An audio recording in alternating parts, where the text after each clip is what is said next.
She blocked my truck right in the middle of the gravel road and screamed, "This is HOA property now. You can't drive here anymore."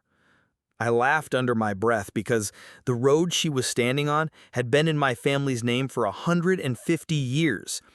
She waved a paper in my face like it was the Bible of her power, but it was just some cheap notice with the HOA logo stamped on top.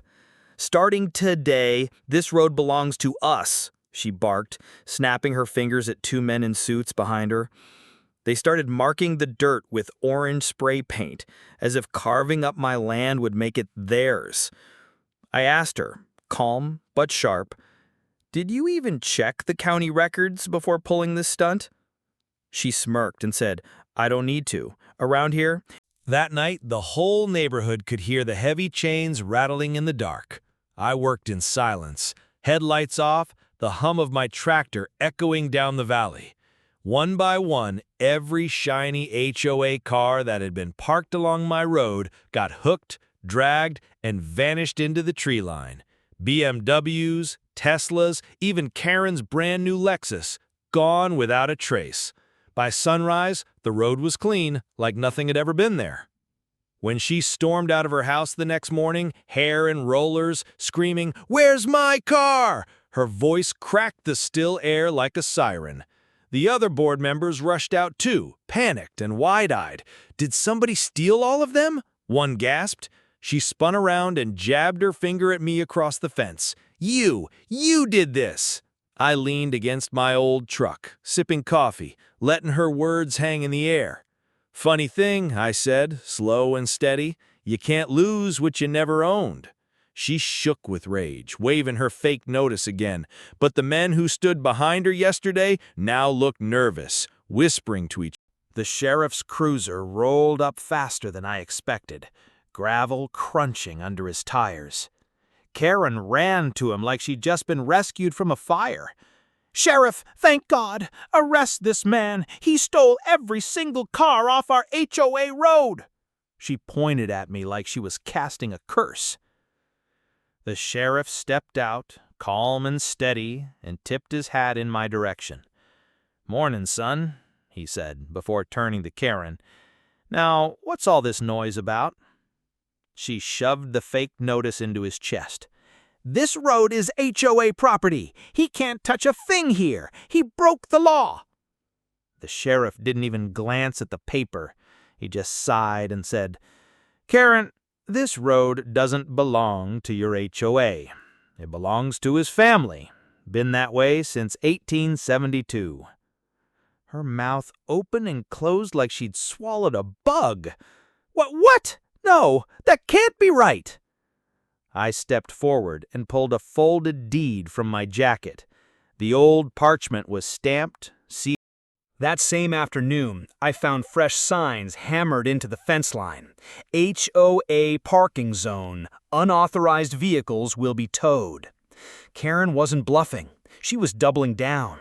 She even dragged a couple of cheap security guards out there, standing around like scarecrows in black uniforms, writing down plate numbers as if they had real power.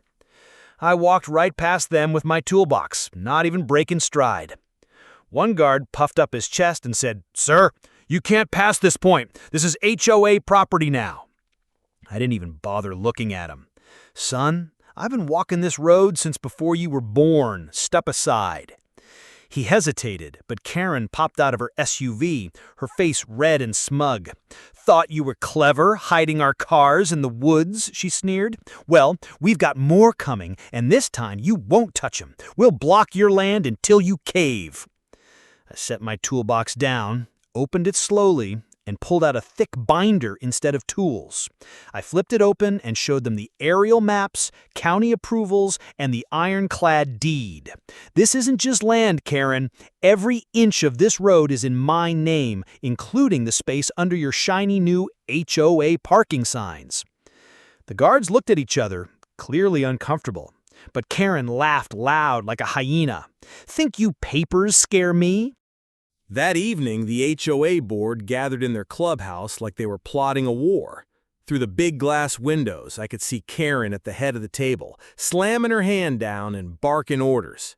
We'll fine him for every day he uses that road, $1,000 per violation. If he refuses, we'll seize the land." The others nodded nervously, scribbling on notepads, but their eyes told a different story. They weren't convinced. One of them finally spoke up, voice shaky. "Karen, if what the sheriff said is true, this could backfire on all of us." She glared at him so hard he froze. "Do you want to lose everything because of him? No, we crush him now." I stepped through the door before she could finish, carrying a folder under my arm. Every head turned. Karen shot up from her chair. "You're trespassing," she snapped. I laid the folder on the table and slid out glossy photos. Every HOA car neatly parked on my ranch land, the same cars they claimed had been stolen. "You fined me for using my own road, but you parked illegally on private property, and I have every plate number documented. You owe me." The room went dead silent. One board member muttered, "He's right. Those cars were on his." Karen didn't sleep that night. I could tell by the way her curtains stayed lit until dawn. By morning, she came back harder, louder, and crazier than ever. A tow truck rumbled onto my land, orange lights flashing, chains clanging like thunder. She marched beside it, shouting, "Hook his truck first, then take every piece of junk on this road. If he won't pay our fines, we'll make him pay and steal." The driver hesitated. "Ma'am, are you sure this is legal?" She shoved a clipboard at him. "The HOA authorizes it. Do your job." He climbed out slowly, but before he could touch my truck, another engine roared in. The sheriff's cruiser again. Karen froze, but tried to save face. "Perfect timing, Sheriff. Arrest him for trespassing and obstruction while we clear the road." The sheriff stepped out, cool as ice, and said, "Karen, I warned you yesterday. You bring a tow truck onto this man's deeded land, you're not just trespassing, you're committing grand theft." Karen laughed nervously, waving the clipboard. No, this is HOA law." The sheriff pulled out his phone and tapped the screen. A video played, the security footage from my cameras, showing every car she'd parked illegally, every sign she hammered into my fence, and now— 2 days later, the showdown came. Karen called an emergency community meeting in the park, blasting emails that I was a thief, a criminal, and a danger to families. By the time I arrived, half the neighborhood was gathered, whispering, confused. Karen stood on a folding stage with a microphone, voice shrill and shaking. "This man thinks he's above the law," she screeched. "He stole our cars, threatened your board, and now he wants to destroy this community." She waved her fake notices in the air, hoping the crowd would cheer. A few clapped half-heartedly, but most just looked uneasy. I waited until her voice cracked, then stepped forward with the sheriff at my side. Gasps rippled through the crowd. I held up a single envelope. "You've heard her story," I said calmly. "Now here's the truth." The sheriff opened the envelope and pulled out certified county records, deeds, and video stills. "This road belongs to his family. These cars were illegally parked. And these documents," he raised the so-called HOA fines, "are forgeries." Murmurs exploded through the crowd. Karen's face twisted. "Lies! All lies!" she shrieked, lunging for the microphone. But before she could grab it, one of her own board members stepped forward, pale and shaking. "It's true. She made us sign fake notices. She told us the sheriff would back her up. We didn't know." The crowd— As the sheriff's cruiser pulled away, the crowd slowly quieted.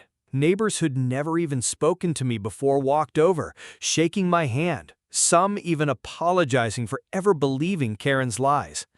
One older man muttered, "Guess we forgot what this country was built on, a man's right to his own land." His words stuck with me. I looked down the road, my road, stretching out into the hills my grandpa once rode on horseback. He always said, "Land is more than dirt. It's freedom. Lose that, and you lose yourself." For a moment, I could almost see him standing there, tipping his hat at me. The sheriff clapped me on the shoulder. "She won't be back. Not after this. But you did more than defend your land today. You reminded everyone what it means to stand up for it." I nodded, feeling the weight lift from my chest. "I didn't fight for this country overseas just to come home and let someone like her take what my family bled for. Not now, not ever." The crowd broke into cheers, some waving little American flags from their porches.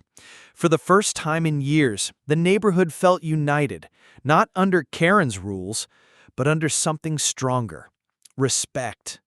I climbed into my old truck, engine rumbling steady, and glanced once more at the road ahead.